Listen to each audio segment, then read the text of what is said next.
Hello बच्चों, आज हम देखिए मूविंग चार्ज। जो चार्ज मूव करता है, अभी चार्ज हम रेस्ट पोजीशन बता चुके थे। आज हम चार्ज मूव करता है किसी मैग्नेटिक फील्ड में। जब चार्ज मूव करता है, अगर मूव नहीं करता है तो उसके ऊपर कोई फोर्स नहीं लगता है। और जब चार्ज मूव करता है किसी मैग्नेटिक फील्ड में तो उसके ऊपर फोर्स लगता है। तो फोर्स लगने का फार्मूला क्या है? मैग्नेटिक फोर्स बराबर होता है Q. Q is any charge. अगर चार्ज की वेलोसिटी v है और मैग्नेटिक फील्ड b है, मैग्नेटिक फील्ड के अंदर जो v वेलोसिटी से चार्ज मूव करता है तो उसमें एक फोर्स लगता है F।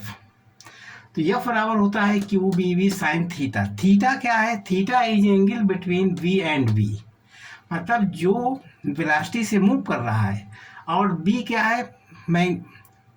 b जो है मैग्नेटिक फील्ड के अंदर v से यह क्यू मूव कर रहा है, वो थीटा कहलाता है। Theta is angle between v and v। अब इसमें जो फोर्स लगता है, मैग्नेटिक फोर्स लगता है, वो किस डायरेक्शन लगता है वो आपको फ्लेमिंग 3 नियम से बता सकते हैं। 3 नियम में कोई एक नियम लगा लीजिए, उससे पता लगेगा मैग्नेटिक फोर्स किधर लग रहा है। नंबर 1 है Fleming left hand rule. Number 2 है right hand palm rule. Number 3 है स्क्रू रूल। अब फ्लेमिंग लेफ्ट हैंड रूल ये बायां हाथ है। इसमें फ्लेमिंग ने लेफ्ट हैंड रूल क्या बनाया था? फ्लेमिंग ने, देखिए इस डायरेक्शन, ये इधर ये थंब है, ये 4 फिंगर है, ये मिडिल फिंगर है, ये आपकी मिडिल फिंगर है, ये 4 फिंगर है, ये थंब है। तो थंब की तरफ यहाँ पर मैग्नेटिक फील्ड है, इस डायरेक्शन में मैग्नेटिक फील्ड है। और इधर क्या बनेगा? इधर वेलोसिटी है, तो फोर्स किधर लगेगा? ऊपर लगेगा। मतलब इसके परपेंडिकुलर, इन दोनों के परपेंडिकुलर फोर्स ऊपर तक लगेगा। ये फ्लेमिंग का लेफ्ट हैंड रूल है। और इसके बाद में राइट हैंड पाम रूल क्या होता है? राइट हैंड पाम रूल ये होता है, राइट हैंड ये है, पाम अगर इधर वेलोसिटी ऑफ पार्टिकल है, वेलोसिटी ऑफ चार्ज है, और इसमें इधर साइड में मैग्नेटिक फील्ड है, तो फोर्स किधर लगेगा? इधर डायरेक्शन अंदर तरफ लगेगा। मतलब इधर मान लीजिए कोई ये है, ये मैग्नेटिक फील्ड इस डायरेक्शन में, और वेलोसिटी ऊपर है, तो फोर्स लगेगा अंदर तरफ लगेगा। तो ये डायरेक्शन, ये हमारा पाम रूल कहलाता है, फ्लेमिंग का ये palm, right hand palm rule. और स्क्रू रूल क्या कहलाता है? अब देखिए v into B, B cross B है, बी क्रॉस बी में क्या होगा? बी से बी की तरफ, बी से बी की तरफ मूव कीजिए, तो स्क्रू जब हम टाइट करेंगे यहाँ पर, तो क्या होगा? ये हमारा अंदर तरफ लगेगा। स्क्रू के जब टाइट करेंगे अंदर तरफ, चूँकि बी से लेकर बी तक, बी टू बी चले, इस तरीके से मूव किया तो स्क्रू अंदर तरफ जाएगा मूव करने से, तो फोर्स किधर लगेगा? इनसाइड में लगेगा, फोर्स लगेगा अंदर साइड। ये हम पीछे बता चुके थे। ये फोर्स किधर लगेगा? इसको, ये भी अंदर तरफ फोर्स लगेगा, यानी फोर्स इनसाइड। और इस तरीके से आप समझ गए, यहाँ पर फोर्स लगेगा ऊपर तरफ, यहाँ पर मैग्नेटिक फील्ड है, ये 4 फिंगर है, 4 फिंगर, ये हमारी क्या है? मिडिल फिंगर है, मिडिल फिंगर। तो इस तरीके से ये moving charge in magnetic field में फोर्स लगने की डायरेक्शन हमने बता दिया। डायरेक्शन हम पीछे भी वीडियो में बता चुके थे, आज पुनः इसको रिपीट कर दिया। अब देखिए moving charge in magnetic field 3 प्रकार से लगता है, मतलब थीटा एंगल कुछ भी हो सकता है। अब बिगाड़ दें इसको,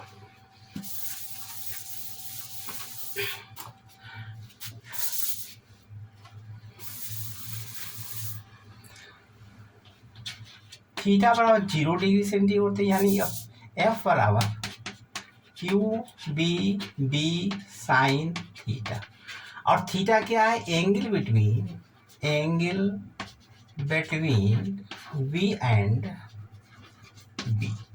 मतलब जो चार्ज पार्टिकल मूव कर रहा है उसकी वेलोसिटी v है, और किस में मूव कर रहा है? मैग्नेटिक फील्ड में, वो एंगल थीटा है। थीटा कई प्रकार, इसमें 3 केस बन सकते हैं। केस फर्स्ट में थीटा बराबर 0 डिग्री भी हो सकता है, और थीटा बराबर 180 भी हो सकता है। ठीक है, थीटा का मान क्या हो सकता है? 0 हो सकता है, थीटा बराबर 180 भी हो सकता है। केस सेकेंड में थीटा बराबर 90 अंश हो सकता है, 90 डिग्री होता है। और केस थर्ड में थीटा इज जनरल, कितना भी एंगल हो सकता है। थीटा जनरल एंगल समझिए, थीटा किसी एंगल बन सकता है। थीटा 30 बन सकता है, 45 बन सकता है, 90 बन सकता है, 180 बन सकता है, किसी भी थीटा एंगल बनाया जा सकता है। तो तीनों केस हम लेंगे, फर्स्ट केस, सेकंड। अब इसमें देखिए इन केसों में पाथ का डायरेक्शन क्या होगा, मैग्नेटिक फील्ड, मैग्नेटिक फील्ड यानी पाथ का डायरेक्शन क्या होगा, पाथ का डायरेक्शन। तो अगर हम पहले थीटा बराबर 0, थीटा बराबर 180 लेकर देखेंगे तब क्या होगा, बिगाड़ दें। एफ बराबर Q B B sine theta. अब मान लीजिए केस 1, थीटा बराबर 0 डिग्री एंड थीटा बराबर 180 डिग्री। अब इसमें जब थीटा 0 रखेंगे तो क्या होगा, एफ बराबर 0 हो जाएगा। एफ एम कितना होगा, 0, यानी F Q B B sine 0 है ना, तो यहाँ पर एफ एम कितना होगा, 0 हो जाएगा। एफ एम बराबर 0। अगर F M Q B B sine 180 अंश रखेंगे तब भी इसका मान 0 हो जाएगा, यानी इस पर कोई फोर्स नहीं लगेगा। मतलब इससे 0 180 में कोई भी फोर्स नहीं लगेगा। अब इसका पाथ कैसा बनेगा, देखिए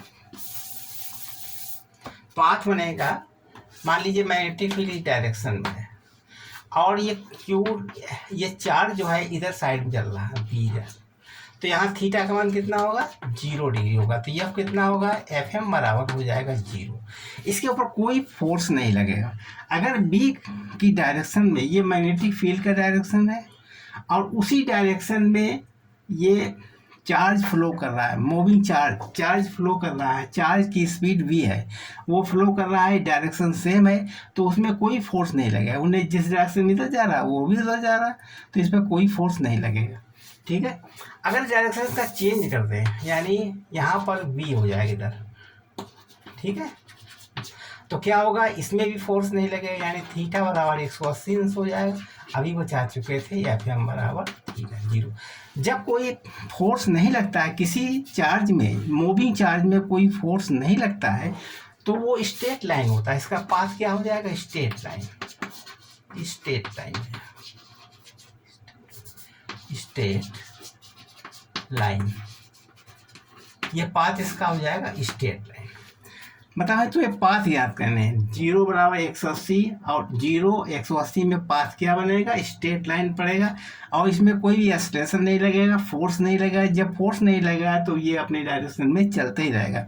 न्यूटन का फर्स्ट लॉ के अनुसार ये जब कोई किसी पिंड में फोर्स नहीं लगता है तो वो कोई एक्सलेशन नहीं होता, वो अपने स्पीड से जैसे चल रहा है उसे चलता रहेगा।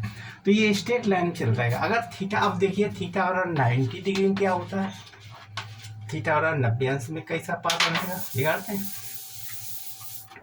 यह आता केस सेकेंड, यानी थीटा बराबर 90 अंश।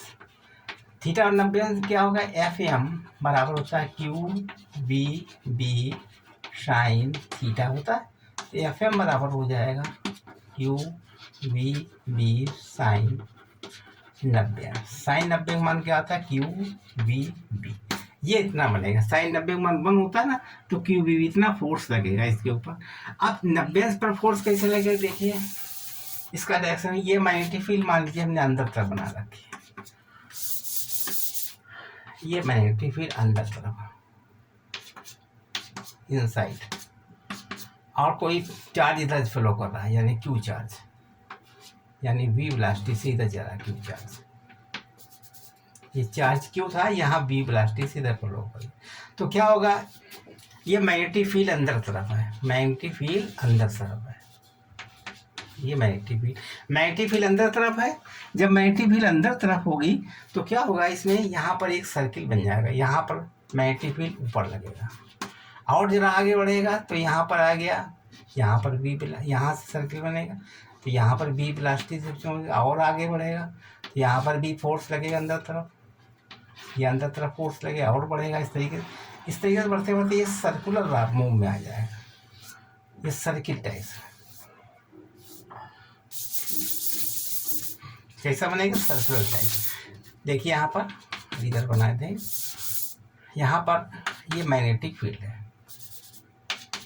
ये मैग्नेटिक फील्ड, जब कोई यहाँ पर गति करेगा यहाँ पर v वेलोसिटी से, तो क्या होगा, यहाँ पर जाकर के ये सर्कुलर फॉर्म में चेंज हो जाएगा इस तरीके से, सर्किल टाइप बन जाएगा, यानी सर्किलर, ये सर्किल बन जाएगा। यहाँ पर पाथ चलेगा तो यहाँ पर एफ इधर लगेगा, एफ इधर, और जब आगे बढ़ेगा यहाँ v वेलोसिटी से तो बी एफ इधर लगेगा, और आगे बढ़ेगा v वेलोसिटी से तो यहाँ पर लगेगा। मतलब ये सेंट्रीफ्यूगल फोर्स लगे अंदर तरफ, इधर फोर्स लगे अंदर तरफ फोर्स लगेगा, ठीक है। जब इसको अंदर तरफ फोर्स लगेगा तो एफ एम बराबर हो गया सेंट्रीफ्यूगल फोर्स, सेंट्रीफ्यूगल फोर्स। तो एफ एम होता है क्यू वी बी, साइन 90 बना दिया हो, इसका फोर्स कितना रहेगा, एफ होता है एम बी स्क्वायर बटे आर, ये सेंट्रीफ्यूगल फोर्स होता है। यहाँ से यहाँ तक का डिस्टेंस आर होगा। अब देखिए जब हम चार्ज यहाँ फ्लो करेगा तो इसमें फोर्स लगेगा इस यहाँ पर चार्ज, यहाँ पर देखिए चार्ज है और ये इधर चल रहा है, यहाँ पर मैग्नेटिक फील्ड अंदर तरफ है और ये फ्लो कर रहा है, तो पाम रूल के अनुसार ऊपर लगेगा। यहाँ पर होगा मैग्नेटिक फील्ड अंदर है और ये मूव कर रहा है इस साइड में, चार्ज किधर मूव कर रहा है, इस साइड में, तो फोर्स किधर लगेगा, अंदर। तो यहाँ भी अंदर तरफ लगेगा, यहाँ भी अंदर तरफ लगेगा। तो इस तरीके से ये सर्किट बन जाएगा, सर्कुलर पाथ बन जाएगा। क्यू वी बी बराबर एम बी स्क्वायर बटा, इसका रेडियस निकाल सकते हैं, आर बराबर हो जाएगा M B square upon Q V B. आप काट दीजिए इसको, वी से स्क्वायर कट गया तो क्या बन गया, M B upon Q B. इसका रेडियस कितना होगा, रेडियस होगा M B perpendicular upon Q B, ये रेडियस इसका आ गया, ठीक है। इसका रेडियस निकाल लिया हमने, R Y M B perpendicular upon Q B.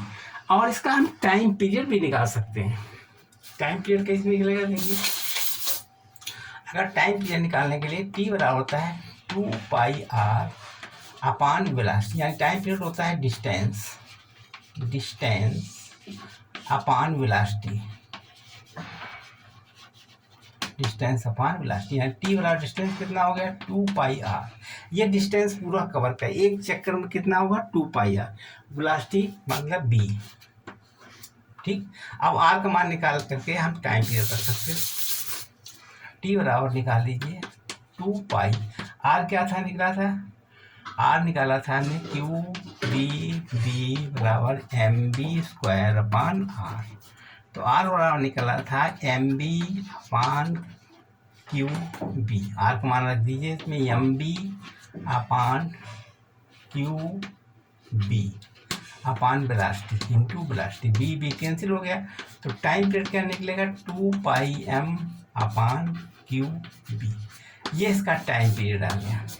ये इसका क्या निकला, टाइम पीरियड। अभी हमने आर निकाल चुके हैं, आर क्या निकाला था अभी हमने, M B upon Q B, और टाइम पीरियड क्या निकाला था, टी बराबर, मतलब टी बराबर 2 pi M upon Q B, ये टाइम पीरियड निकाला था, ठीक।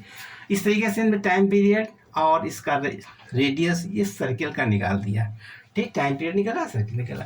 अब थीटा इज एनी एंगल, मतलब इसका पाथ कैसे बनेगा, इसका पाथ हो गया सर्कुलर पाथ, ठीक। अब केस नंबर 3 बिगाड़ दें इसको,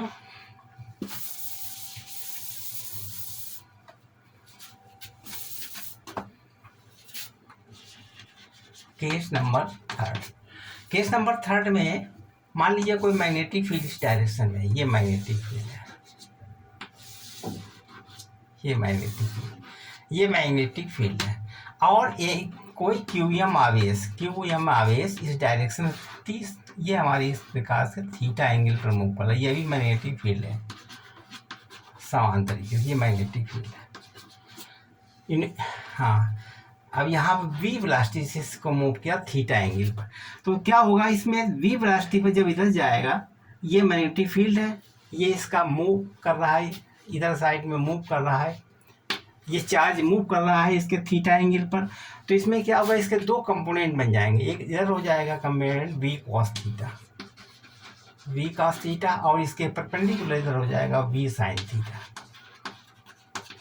इसमें दो चार्ज लगे, एक तो फर्स्ट वाला लग जाएगा यानी थीटा बराबर, फर्स्ट केस में जाएगा थीटा बराबर 0 डिग्री वाला, और दूसरे में लग जाएगा थीटा बराबर 90 डिग्री वाला, दो चल रहे हैं।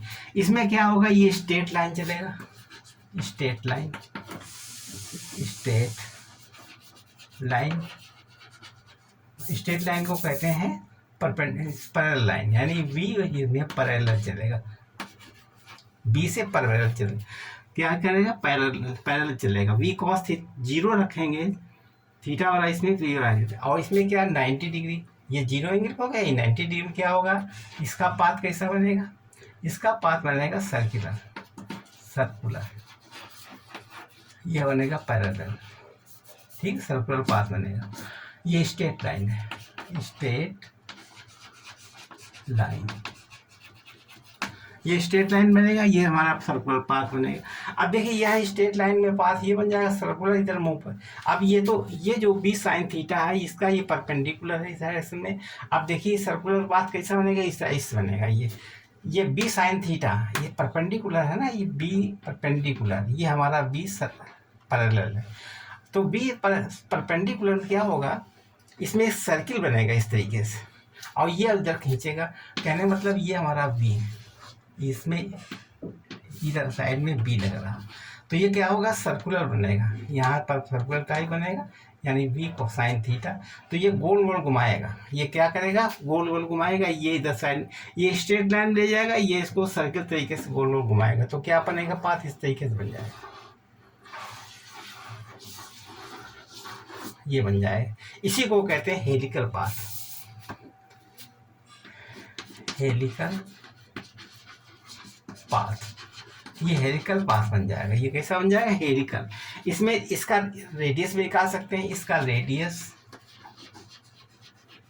एंड पिच, PIT, रेडियस निकाल दीजिए, मतलब r वाला क्वेश्चन निकाल दीजिए, और टाइम पीरियड निकाल लीजिए, इसके बाद में पिच ज्ञात कर लीजिए, PITCH, मतलब तीन चीज़ें निकालना। इस हेलिकल पाथ में रेडियस ज्ञात कर लिए, और टाइम पीरियड निकाल लीजिए, और इसका पिच कैसे ज्ञात करेंगे। ये हेलिकल पाथ मतलब रेडियस होगा, इस जो सर्किल बना इसका रेडियस, और जब आगे बढ़ा, दो काम इसमें हो रहे हैं, एक तो ये सर्किल बन रहा है, दूसरा आगे भी खींच रहा है, मतलब आगे भी बढ़ा रहा है, सर्किल बन रहा है, तो इसमें रेडियस क्या होगा, टाइम पीरियड क्या होगा, इसका पिच क्या होगा। अब सबसे पहले हम रेडियस निकालेंगे, बिगाड़ते हैं इसको।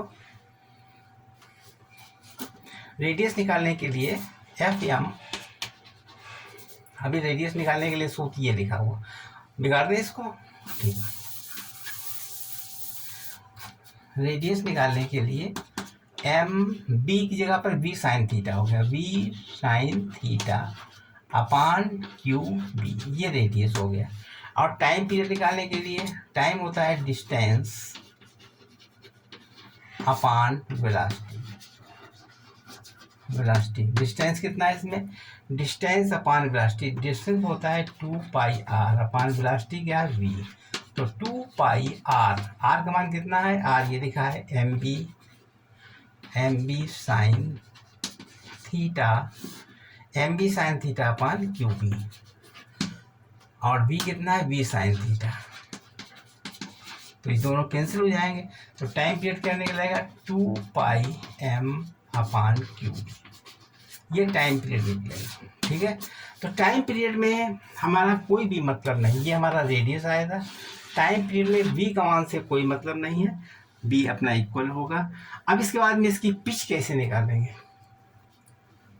बिगाड़ दें इसको, उतार लीजिए।